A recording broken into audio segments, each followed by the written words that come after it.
CAA और NRC के खिलाफ गुज़िश्ता कुछ दिनों से हमलावर रुख अख्तियार किए हुए एनसीपी चीफ शरद पवार इस कानून के खिलाफ सड़क पर उतर आए हैं और पवार ने बीजेपी के बागी लीडर और साबिक मरकजी वजीर यशवंत सिन्हा, कांग्रेस लीडर पृथ्वीराज चौहान और प्रकाश आंबेडकर के साथ गेट ऑफ इंडिया पर स्टेज शेयर किया और गांधी शांति यात्रा को रवाना किया।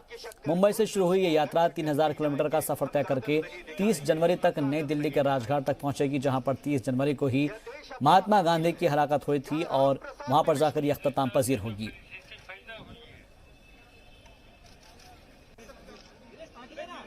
जगह जगह की यूनिवर्सिटीज में एक नई पीढ़ी सड़क पर शांति से रहना चाहती है, उसको उनके ऊपर हमले करके एक दमन नीति इसका अमल करने की बात शुरू की है। ये में जो कुछ हुआ देश के सभी नौजवानों को ठेस लगी है। जो देश के स्टूडेंट्स ने, युवाओं ने रास्ता दिखाया है, उसी रास्ते पर हम सबको चलने की जरूरत है। जेपी मूवमेंट शुरू हो चुका है पूरे देश में। पिछली बार जेपी मूवमेंट केवल बिहार तक सीमित था, फिर देश में फैला, आज पूरे देश में फैल चुका है। सीएए के खिलाफ जारी मुजाहरों के बीच ईसाई मजहबी रहनुमा का भी रद्दअमल सामने आया है। कर्नाटक में फादर पीटर मचोडो ने नया कानून में मुसलमानों को अलग रखने पर सवाल उठाए हैं। हालांकि उन्होंने सभी से अमन के साथ अपनी बात रखने की अपील भी की। संडे हो या मंडे, रोज खाओ अंडे। सेहतमंद रखने का ये जुमला आपने जरूर सुना होगा, लेकिन कई लोग तो अंडों की वजह से अच्छी सेहत का राज इसको मानते भी है। लेकिन अंडे खाने वाले अब जरा होशियार हो जाए, क्योंकि बाजारों में नकली अंडों की आमद हो चुकी है। इन अंडों में फर्क कर पाना बेहद मुश्किल है। एक रिपोर्ट देखिए और सावधान रहिए।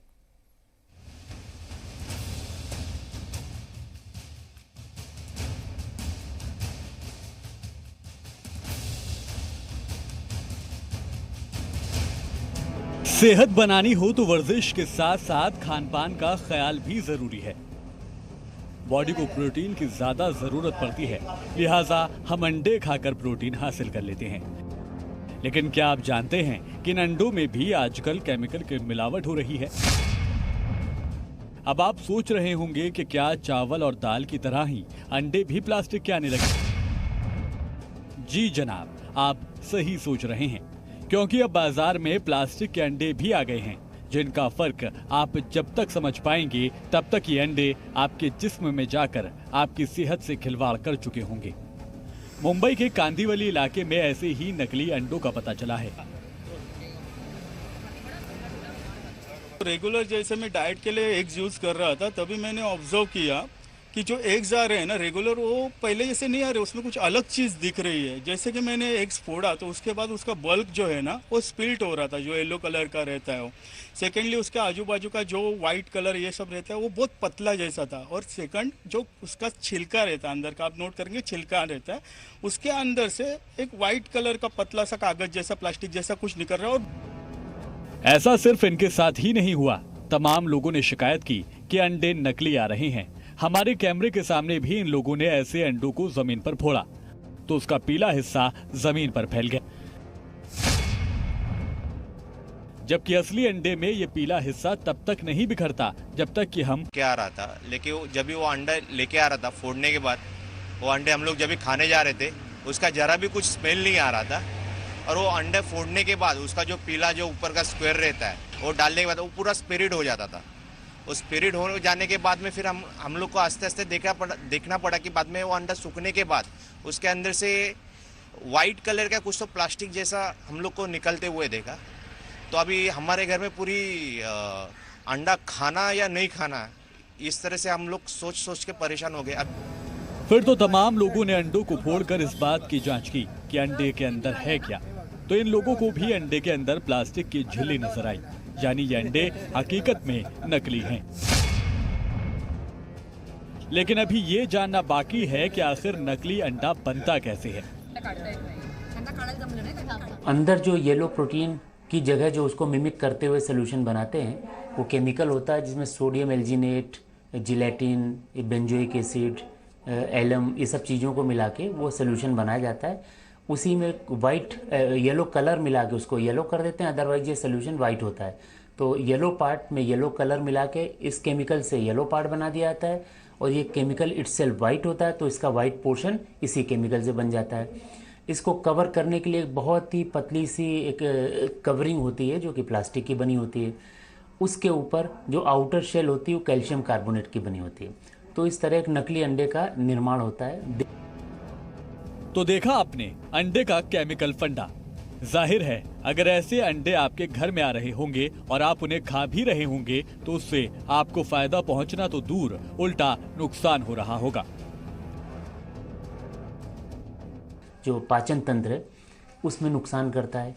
पाचन तंत्र के थ्रू तमाम सारे केमिकल्स जिसमें कार्सिनोजेन, कैंसर बनाने वाले कारक भी होते हैं, ये भी शरीर के अंदर जाते हैं। धीरे धीरे जब लंबे समय तक इस तरह का अंडों का कंजम्पशन होता है, लंबे समय तक ये नकली अंडे खाए जाते हैं, तो शरीर में जाने वाले केमिकल्स या कार्सिनोजेन की मात्रा बढ़ती जाती है। एक क्रिटिकल लिमिट के बाद जब ये कार्सिनोजेन या केमिकल जब शरीर में सेल्स में इकट्ठे होने लगते हैं तो इनके एडवर्स इफेक्ट या साइड इफेक्ट दिखने लगते हैं। इस ताज़ा मामले में Maharashtra food and drug authority यानी FDA ने सैंपल कलेक्ट करके जांच के लिए भी भेज दिए हैं और अब इसकी रिपोर्ट का इंतजार है। नकली अंडों में कोई गंध नहीं होती, जबकि असली अंडों में गंध होती है। इन अंडों की सतह चिकनी होती है, जबकि नकली अंडों की सतह खुरदुरी। फोड़ने पर नकली अंडे का पीला हिस्सा फैलकर बिखर जाता है, जबकि असली अंडे के साथ ऐसा नहीं होता और नकली अंडा पानी में डालने पर तैरने लगता है, जबकि असली अंडा डूब जाता है। तो संडे हो या मंडे, रोज खाओ अंडे, लेकिन इतना जरूर ध्यान रखें कि ये अंडे कहीं नकली तो नहीं। ये बात कर लेते हैं मौसम के मिजाज की। उत्तराखंड में जमकर बर्फबारी हो रही है तो केदार धाम में कमर तक बर्फ जमी पड़ी है। पहाड़ों पर हो रही बर्फबारी ने जहां एक तरफ सयाहों के चेहरे पर मुस्कान ला दी है तो वहीं दूसरी जानिब मकामी लोगों की मुसीबतें भी बढ़ा दी है। -16 डिग्री दर्जाए हरारत में लद्दाख की जंस्कार नदी पूरी तरह से बर्फ में तब्दील हो चुकी है। तस्वीरें देखकर ऐसा लग रहा है कि मानो बर्फ का मैदान हो, लेकिन असल में ये एक नदी है जो अक्सर सर्दियों में जम जाती है। करीब 105 किलोमीटर लंबी इस नदी पर ट्रैकिंग के लिए मुल्क व बैरून मुल्क से लोग उमड़ रहे हैं। सयाह अपने साजो सामान के साथ रोजाना 16 किलोमीटर बर्फीली नदी पर ट्रैक करते हैं और एक हफ्ते में इसे पूरा कर लेते हैं।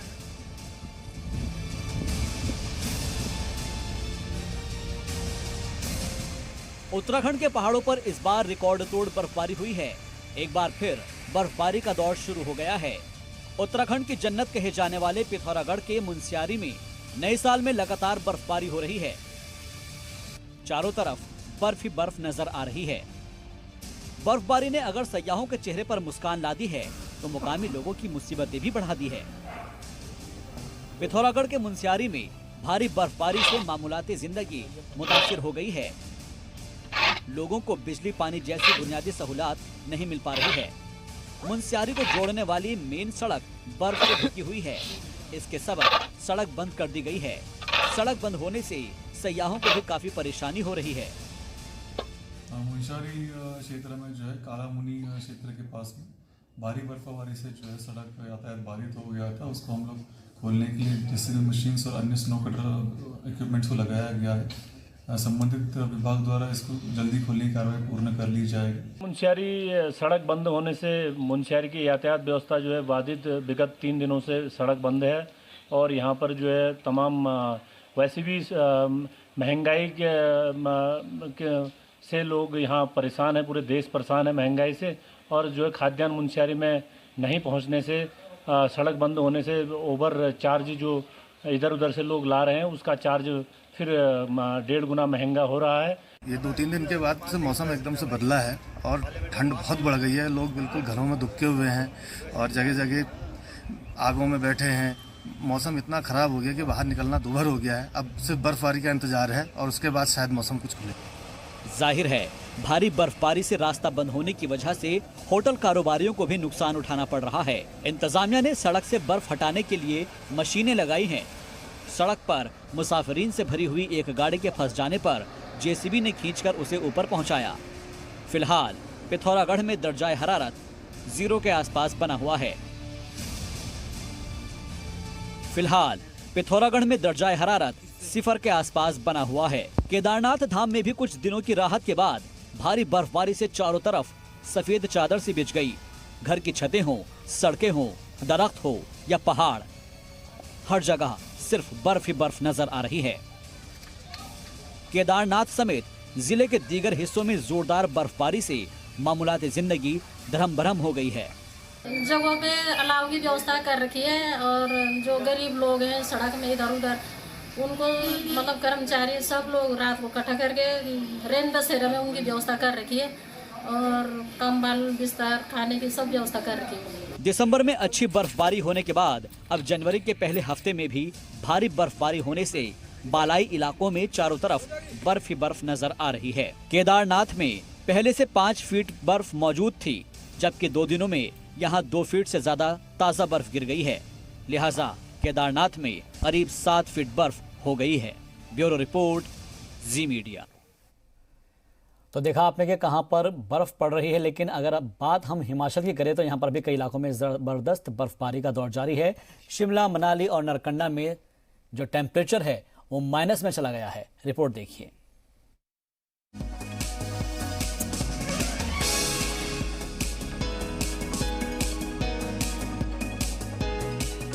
कुदरत के सफेद अटैक से एक बार फिर से मुल्क के पहाड़ी इलाके जूझ रहे हैं। आसमान से गिरती सफेदी से दरख्त, घर, गाड़ियां, सब पर बर्फ की मोटी परत जम गई है। हिमाचल प्रदेश के ज्यादातर इलाके बर्फ से ढके हैं। शिमला की तस्वीरें देखिए, यहाँ पारा -1 डिग्री तक गिर गया है। सड़कों पर बर्फ की मोटी परत जमी हुई है। सड़कों पर खड़ी गाड़ियां भी पूरी तरह से बर्फ हो चुकी हैं।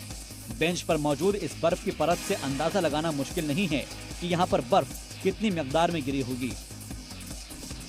शिमला का मशहूर मॉल रोड भी पूरी तरह से सफेद रंग में तब्दील हो चुका है।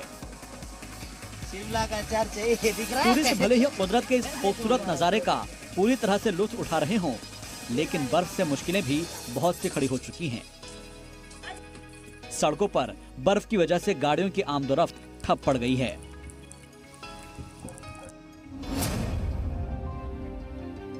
आसमान से गिरती बर्फ का यह खूबसूरत नजारा हिमाचल प्रदेश के नारकंडा का है, जहां पिछले 2 दिनों से हो रही बर्फबारी की वजह से जिंदगी मानो जम सी गई है। बर्फ से ढकी सड़क पर चली इस गाड़ी की हालत देखिए। चलते चलते गाड़ी पर ही बर्फ की मोटी परत जम गई है।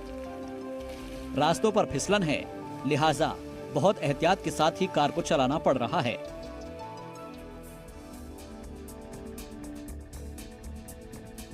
लगातार हो रही बर्फबारी से नारकंडा रामपुर नेशनल हाईवे भी बंद हो गया है। हालांकि इंतजामिया लगातार बर्फ को हटाकर इसे खोलने की कोशिशों में जुटा हुआ है। तो कुफरी में भारी बर्फबारी थी और नरकंडा में हमें रोक दिया गया कि आगे ना जाए, क्योंकि इसको जो रोड पे बहुत फिसलन हो रही थी और बिल्कुल 1-1 फुट तक बर्फ जमी हुई है सड़क पे। हम एक्चुअली में शिमला से नारकंडा तो आ गई, लेकिन नारकंडा से वापस शिमला नहीं जा पाएंगे क्योंकि वहाँ पे रोड ब्लॉक है और स्नोफॉल इतनी ज्यादा हुई है, पूरी रात बर्फबारी हुई है और वहाँ पे सारा ब्लॉक हो चुका है।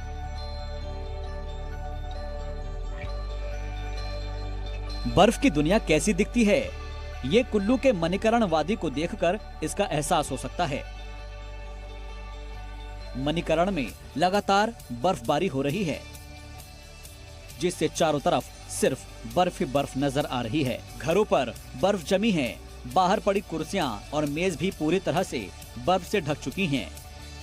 लोगों का बाहर निकलना नामुमकिन हो रखा है। -4 डिग्री दर्जाए हरारत और लगातार बर्फबारी से लोगों की जिंदगी थम सी गई है। कुछ ऐसा ही हाल कुल्लू के मलाना गांव का भी है। यहाँ भी लगातार बर्फबारी हो रही है। बर्फबारी की वजह से पूरा इलाका सुनसान पड़ा हुआ है। लोग अपने अपने घरों में दुबके हुए हैं। बहुत जरूरी होने पर ही लोग घरों से बाहर निकल रहे हैं। हर तरफ बर्फ ही बर्फ नजर आ रही है और बर्फ की वजह से धुंध भी छाई हुई है। इसी वजह से विजिबिलिटी भी काफी खराब हो गई है। कुल्लू मनाली में लगातार पिछले 3 दिनों से ताजा बर्फबारी हो रही है, जिससे मामूलाते जिंदगी मुतासिर हुई है। जिले के 32 बस रूट्स मुतासिर हुए हैं।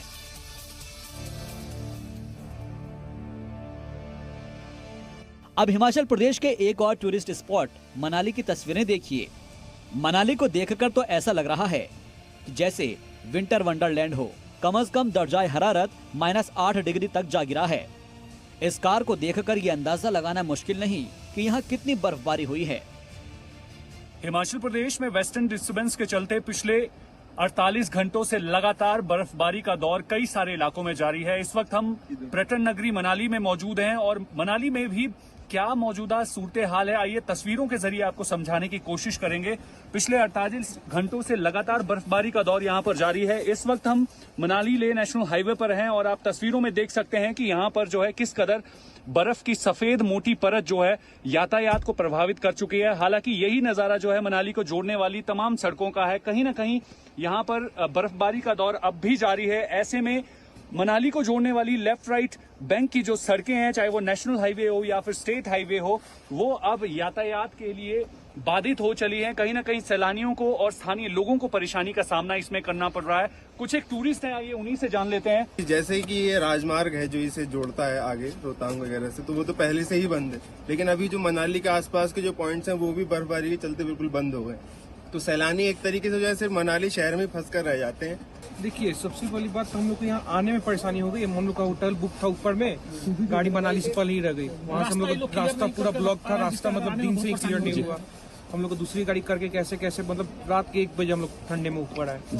रास्ता यहाँ का क्लियर कर नहीं रहे, परेशानी नहीं समझ रहे हैं यहाँ के प्रशासन को। कम से कम बर्फबारी मतलब बर्फ को हटाने का व्यवस्था पहले से करके रहना चाहिए ताकि हम लोग को आने जाने में कोई परेशानी न हो, दिक्कत नहीं हो। बर्फबारी के चाल लिए सैलानी यहाँ पर सर्दियों के दौरान में मनाली और पहाड़ी इलाकों का रुख जरूर करते हैं, लेकिन जमीनी हकीकत अगर बयां करें तो यहाँ पर जो जिस तरीके के हालात इन सैलानियों को झेलने पड़ते हैं उसे दुरुस्त करने की अब जरूरत आ गई है।